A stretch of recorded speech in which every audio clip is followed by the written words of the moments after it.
नमस्कार, मैं हूं डॉक्टर निकुंज अग्रवाल।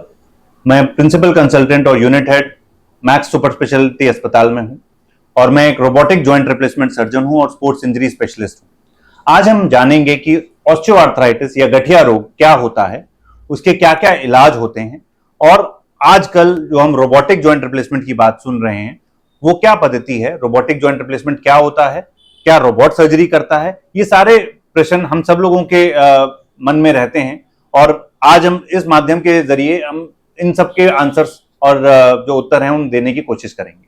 सबसे पहले कि गठिया होता क्या है। गठिया एक बहुत बड़ी महामारी है जो करीब 30 से 40% लोगों को अफेक्ट करती है और सबसे ज्यादा हमारे घुटनों के जोड़ों में ये गठिया पाई जाती है। वो इसलिए क्योंकि घुटने में सबसे ज्यादा वजन आता है और हमारे घुटने करीब 4 से 5 गुना वजन हमारे शरीर का लेते हैं। तो आप मानिए अगर 60 किलो का इंसान है तो करीब 300 किलो का वजन उनके घुटनों पे आता है, जिसकी वजह से घुटने धीरे धीरे घिसने लगते हैं और घिसने की वजह से उसमें गठिया पैदा हो जाती है। उम्र के साथ साथ और भी बाकी कारण हैं जिसकी वजह से गठिया होती है, जैसे कि सूजन की गठिया जिसको रूमेटॉइड आर्थराइटिस बोला जाता है, या चोट लगने की वजह से गठिया प्रवेश कर सकती है हमारे जोड़ों में, या हमारे पूर्वजों में अगर किसी को हो, फैमिली हिस्ट्री हो, उसकी वजह से भी गठिया हमारे शरीर में आ सकती है। महिलाओं में गठिया का काफी ज्यादा इंसिडेंस देखा गया है क्योंकि उनमें हार्मोनल चेंजेस आ जाते हैं एक मीनोपॉज एक एज के बाद, जिसकी वजह से जोड़ ज्यादा जल्दी प्रभावित हो जाते हैं।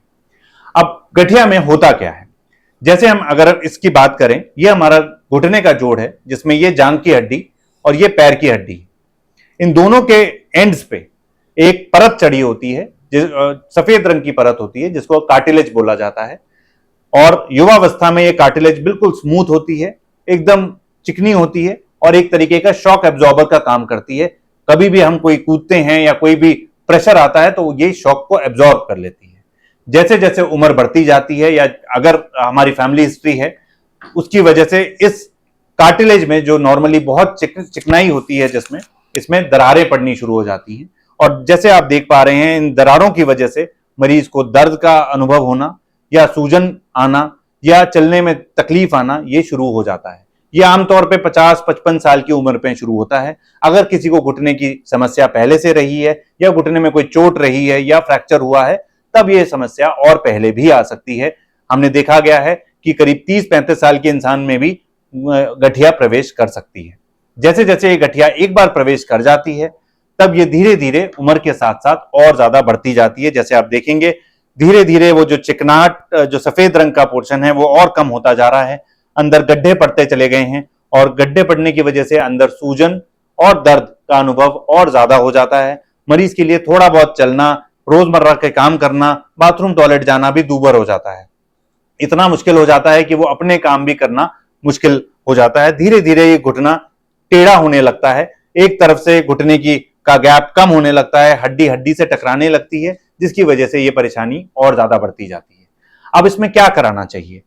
आमतौर पे अगर शुरुआती दौर की गठिया है तो आप सभी को या जो जिन मरीजों को परेशानी है उनको डॉक्टर से सलाह लेनी चाहिए। एक सिंपल खड़े होकर एक एक्सरे कराना चाहिए जिससे एक ये अनुमान लगाया चला जाता है कि कौन से ग्रेड की गठिया है, जिसके हिसाब से उनका इलाज करा जा सकता है। शुरुआती दौर में कुछ बेसिक एक्सरसाइजेस, कुछ फिजियोथेरेपी और कुछ दवाइयों की वजह से हम उसमें आराम पा सकते हैं और आगे बढ़ने से भी कंट्रोल करा जा सकता है। जैसे जैसे ये गठिया आगे बढ़ती है धीरे धीरे इसमें दरारें बढ़ती जाती हैं। ऐसे केस में हमें इसमें इंजेक्शन जैसे ग्रीस के इंजेक्शन या पीआरपी थेरेपी या कभी कभार स्टेम थेरेपी का भी बहुत सहायक होती हैं और हमें इसका उपयोग करना चाहिए।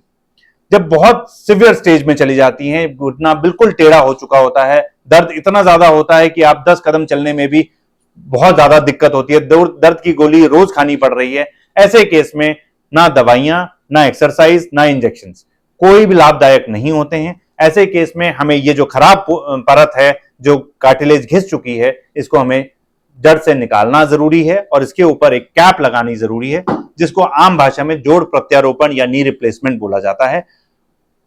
मैं एक बात बताना चाहूंगा सभी को कि ये नी रिप्लेसमेंट नहीं होता, ये सिर्फ एक कैप लगाने की प्रक्रिया होती है जो कि खासकर 20 से 25 मिनट की प्रक्रिया होती है।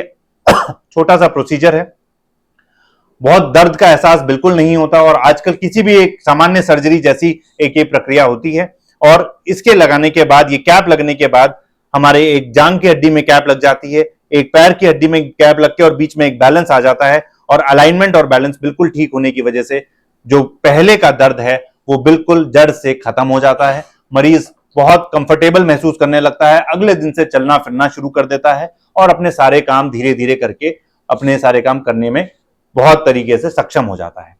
अब इस पद्धति में बहुत नी रिप्लेसमेंट या कैपिंग जिसको हम बोलते हैं, इसमें विज्ञान ने बहुत तरक्की करी है और हाल फिलहाल में ये रोबोटिक जॉइंट रिप्लेसमेंट काफी हम सुनने में आ रहा है कि ये होता क्या है।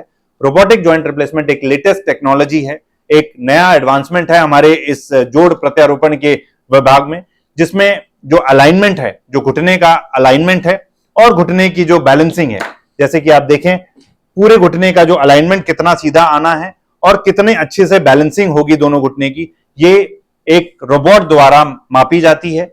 रोबोट द्वारा देखा जाता है कि घुटने का आकार क्या है और उस आकार के हिसाब से ही उसका कैप बना के उसकी फिटिंग होती है। तो कैप की फिटिंग उतनी ही अच्छी होती है और उतना ही अच्छा अलाइनमेंट और बैलेंसिंग होता है जितना उस खास करके उस मरीज या उस घुटने को चाहिए होता है।